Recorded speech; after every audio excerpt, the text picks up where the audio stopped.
తెలిసి వైజాగ్, విజయనగరం ఆ ఏరియా వాళ్ళకి హైదరాబాదు, సినిమా ఇండస్ట్రీ హ్మ్. అనంగానే ఒక నిజంగా ఇప్పుడు ఇక్కడ వాళ్ళకి లేదని కాదు. దూరపు కొండలు నునుపు. హ్మ్. దూరంగా ఉన్నోళ్ళకి హ్మ్. నిజంగా కూడా హ్మ్. అక్కడ అది భలే ఉంటది అనే ఒక ఫీలింగ్ ఉంటది హ్మ్. డెఫినిట్‌గా. హ్మ్. అందులో వచ్చిన మీకు నలుగురు, ఐదుగురు యాక్టరా మీరు అని అడిగితే మనం కూడా చేస్తే పోయిద్దేమో అనే ఒక ఫీలింగ్‌లో నుంచి పుట్టిన ఒక తపన. కరెక్ట్. అయితే ఫస్ట్ అలాంటి అవకాశం ఎక్కడ దక్కింది? యాక్టింగా? హ్మ్. అదే శ్రీకాంత్ ప్రొడక్షన్స్‌లో బంటి రమేష్ గారు మ్యూజిక్ కంపోజరు. ఆశీర్వాద్ ఇప్పుడు నేను చెప్పిన అతను ప్రోగ్రామర్‌గా ఉండేవాడాయన. సో, అతనితో పాటు అతని ఎక్విప్‌మెంట్ మోసుకుంటూ ఎళ్ళే కూలి పని నాది. ఓకే. ఆహ్, కానీ ఇలా చెప్తున్నారు ఈ రోజున ఈ సిట్యుయేషన్‌లో పర్వాలేదా? అంటే ఎందుకు? అంటే నేను చేశాను అని చెప్పుకోవడానికి ఇప్పుడు చాలా మంది నామోష్ ఫీల్ అవుతున్నారు. ఏం చేయటం కూలి పనా? కూలి పననో కూలి లేకపోతే అందరూ కూలీలమే బాస్ ఇక్కడ. ఆహా! కూలి పని అంటే ఏంటంటే, ఫిజికల్‌గా చేసే పనే తప్ప క్రియేటివ్‌గా నేనేం చేయలేదని చెప్పడం కోసమే. కరెక్ట్. అది నా కూలి నా పని. పాయింట్ కూడా అదే. ఆ! నా క్వెషన్ కూడా అదే. హ్మ్. అంతే. అవునా? చేసిన పనిని చెప్పుకోవడానికి హ్మ్. ఇబ్బంది పడొద్దు. అబ్బే! మనం అక్కడి నుంచే కదా వచ్చాం. నేను ఎగ్జాక్ట్‌లీ. అంటే ఏ పని చేసినా ఇష్టంగా చెప్పుకుంటా. అంతే. That's how. ఆహ్, ఆ! అంటే డిగ్నిటీ ఆఫ్ లేబర్ అన్నది ఏదైతే ఉంటుందో, కరెక్ట్. మనమైతే ఇక్కడ ఏదో నామోషీగా నేనేమంటానంటే, ఓ 2 కప్పులు కాఫీ కడగడానికి మనం ఎవరన్నా పనోళ్ళని పిలుస్తాం. హ్మ్. పని చేసేవాళ్ళు.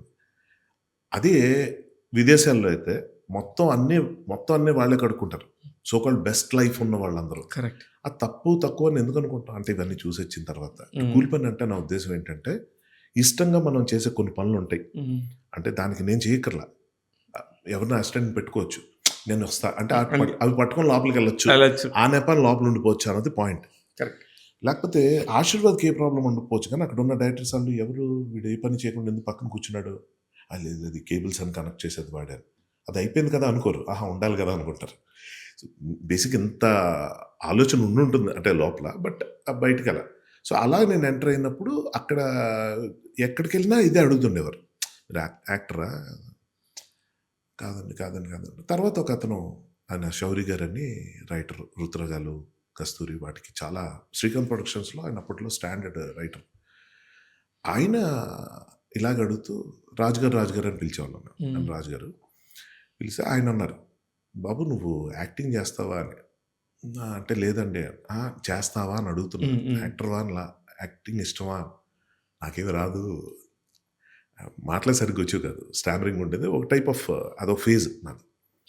అంటే తెలీదు సార్ అన్నా. సరే అయితే నా అలాగా అతను ఎంకరేజ్ చేసి అక్కడికెళ్ళిన ఆ 4, 5 రోజులు అదే పనిగా అడుగుతూ "నువ్వు చెయ్యాలయ్యా" అని కొన్ని పొగడ్తలు నేను చెప్తే హ్మ్. బాగోదు. నా గురించి ప్లస్‌లు. అంటే బావుంటావు. చెయ్యి స్క్రీన్ మీద కళ్ళు కనబడతావు. బావుంటాయి. నువ్వు మాట్లాడుతుంటే చాలా ఎక్స్‌ప్రెసివ్‌గా అంటే చూడండి యానిమేటెడ్‌గా ఉంటాయి నేను అంతే. చేసేవాడిని. సో, ఆ మాడ్యులేషన్‌తో మాట్లాడడం, ఎక్కడ వాయిస్ డౌన్ చేయాలి, అంటే సింగర్‌గా ఉన్న ఆ నాలెడ్జ్. ఆ టెంప్లేట్ దాన్ని వాడుకుని ఆయన చెప్తుంటే ఓహో! ఇన్ని గొప్ప లక్షణాలు అంటే అది నన్ను మోటివేట్ చేయడానికి కూడా చెప్పొచ్చు. కరెక్ట్. పొగడాల్సిన అవసరం కరెక్ట్. ఆయనకే ఉంటుంది. కానీ అడిగేసా. హ్మ్. ఉత్తిగా ఒకటేదో అడగాలి. వచ్చింది. ఓకే అన్నాను. అని ఇక్కడ మాకు వర్కౌట్ అవ్వక ఆశీర్వాద్‌కి అక్కడ వైజాగ్‌లో వేరే పెద్ద పెద్ద వర్క్స్ ఉండేవి ఆయనకి. దానివల్ల అక్కడికెళ్ళిపోయాం. ఇంక నేను కూడా మూటముల్లి సర్దుకొని బ్యాక్ టు పెవిలియన్. మళ్ళీ దసపల్లా హోటల్‌లో జాయిన్ అయ్యి, అలాగా కొనసాగుతున్న టైంలో ఇక్కడి నుంచి ఫోనొచ్చింది. దసపల్లా హోటల్‌లో ఏం చేసేవారు? Front office, front office. Reception, హ్మ్. నెక్స్ట్ ఎయిర్‌పోర్ట్ పికప్, డ్రాపింగ్ ఉండేది. అది ఆహా! నా ఫేవరెట్ జాబ్. ఎయిర్‌పోర్ట్‌కెళ్ళొచ్చని. అదే. దూరం నుంచి ఫ్లైట్ చూడడమే తప్ప, సినిమా ఇండస్ట్రీ ఇచ్చిందే నాకన్నీ. అదే. అక్కడి నుంచి ఏంటంటే, దూరం నుంచి అక్కడి నుంచి రామ్ గోపాల్ వర్మ గారు కలవటం, హ్మ్. ఇవన్నీ సినిమా యాక్టర్లు ఎవరైనా వస్తున్నారని ఎయిర్‌పోర్ట్‌కెళ్ళడం. ఒక పికప్ కోట్ చేసుకోవటం. ఒకటిస్తారు. ఆ అవును. కోట్ ఏసుకోవడం అంటే ఇష్టం. సో, స్వరాజ్ మజ్దా అని ఒక బండి ఉండేది. ఆ బండేసుకొని దసపల్లా హోటల్ నుంచి ఎయిర్‌పోర్ట్‌కొచ్చేసి అక్కడ కౌంటర్‌లో 1 అవర్ నిల్చోవాలి. హ్మ్. వచ్చినోళ్ళని బండెక్కించాలి. 3 ఫ్లైట్‌లొస్తే ఆళ్ళు చెప్తే, సార్ అరగంట గ్యాప్‌లో వచ్చేవి. వాళ్ళు ఉండేవారు పికప్ ఫ్రీగానే. ఒక 40 మినిట్స్ గ్యాప్‌లో 2 ఫ్లైట్‌లు. అయిపోయి వచ్చేవాళ్ళతో మాట్లాడాలి. మా హోటల్‌కి రండి అని ఏదో వచ్చి అడిగితే availability. So, that was one interesting job. నేను చిన్నప్పటి నుంచి హోటల్ అంటే నాకు చాలా ఇష్టం. ఓకే. సో, ఎప్పటికైనా హోటల్ పెట్టుకోవాలి. అదే అమృతం తాలూకా ఇదనమాట. అదే. అదే. వాటెవర్. అలా ఉండాలనిపించేది. So, yeah! ఫ్రంట్ ఆఫీస్‌లోనే ఎయిర్‌పోర్ట్ పికప్‌కెళ్ళి. అప్పుడు కలిసిన పెద్ద పెద్ద అంటే మీ దృష్టిలో సినిమా హ్మ్. టైకూన్స్ అనొచ్చు. హ్మ్. హ్మ్. పెద్దవాళ్ళు ఎవరినైనా కలిసుంటారు. 'జేడీ 'సుమారు'. చక్రవర్తి' గారొకరు. ఆ! మొన్నే గుర్తు చేస్తే ఆయన అవునా! ఆ! ఆ! అలాగే ఇప్పుడు ఇందాక చెప్పాను రాము గారు. ఆయనకి చెప్పాను రామ్ గోపాల్ వర్మ గారికి. గుర్తుండే ఛాన్స్ లేదండి. ఇప్పుడు నా బతుక్కి నా దగ్గరికే చాలా మంది వచ్చి, సార్ మనం ఎయిర్‌పోర్ట్‌లో ఒకసారి కలిసామంటే, నేను అవునా అని కూడా అనను. అవును గుర్తుందని అబద్ధం ఆడేస్తాను. ఎందుకంటే అంత నమ్ముతారు. నేను వాడిని అంత ఇష్టపడుతున్నాను, వాడు నన్ను గుర్తుపడతాడు, వాడికి అంతే కొంచెం హింట్ ఇవ్వాలనుకుంటారు. అనుకుంటే ముందు చెప్పేస్తా. కొంతమంది ఉంటారండి. భయ్యా గుర్తుందా, నేను ఒకసారి చెన్నైలో మీకు అక్కడ సరవణ భవన్ హోటల్లో నేను ఓవర్ యాక్షన్ ఒక్క నిమిషం రైట్ రైట్ రైట్ గుర్తు అని న్యాచురల్ యాక్టింగ్ అనే ఫీలింగ్తో చెప్పి అక్కడితో వదిలేదు. గుర్తుంటుంది అనుకోలేదు భయ్యా, మీరు గుర్తుపెట్టుకుంటారు అనుకోలేదు అన్నీ ఆపేయడంతో బాగుంటుంది. కొంతమంది ఏం గుర్తుంది మీకు ఆ రోజు అంటే ఆ రోజు అని దొరికిపోతాం అనమాట. అదే ఆ రోజు అవును మనం మాట్లాడుకున్నాం, చాలా ఇంట్రెస్టింగ్ టాపిక్స్ ఏవో నడిచినాయి మన మధ్య.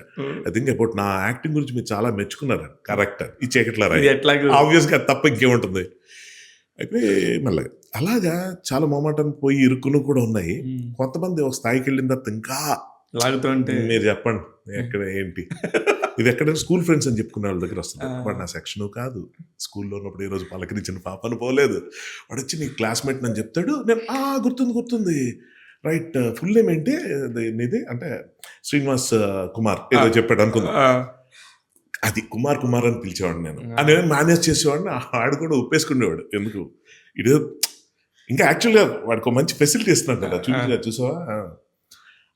అది అయిపోయిన తర్వాత గుర్తుందా ఇంకా వాడు ఇంకా చనువు తీసుకుని ఏంట్రా అని మాట్లాడుతుంటాడు. ఇది కూడా ఉంది. రా నా కొడక మర్చిపోయారా, నువ్వు పెద్ద సెలబ్రిటీ మరి చూస్తున్నాను అంతా ఇలా మొదలుపెట్టిన వాళ్ళు కూడా ఉంటారు. నేనేంటంటే ఊరుకరా మరి చెప్తాను అని చెప్పి నేను కూడా వాడితో మాట్లాడి కొంత కంటిన్యూ చేసి ఎక్కడైనా డౌన్లోడ్లో వాడు గుర్తొస్తే ఓకే, గుర్తు రాకపోయినా ఓకే. వాడు ఎప్పుడైనా ఇంకా నలుగురిలో సార్ గీర అంటూ మొదలు పెడితే సార్ ఏంటి అరే అని పిలవకపోతే నేను రాను అని చెప్తే వీడు చాలా మంచోడు. ఎందుకంటే ఇక్కడ పాయింట్ ఏంటంటే సెలబ్రిటీలు వీళ్ళు బాగా కొవ్విక్కు ఉంటుంది అన్న ఫీలింగ్. ఫస్ట్ ఆఫ్ ఆల్ నేను సెలబ్రిటీ లాగా నేను ఊహించుకోను. అక్కడి నుంచి వచ్చినాను కాబట్టి నాకు తెలుసు ఇవన్నీ ఎలా ఉంటాయి.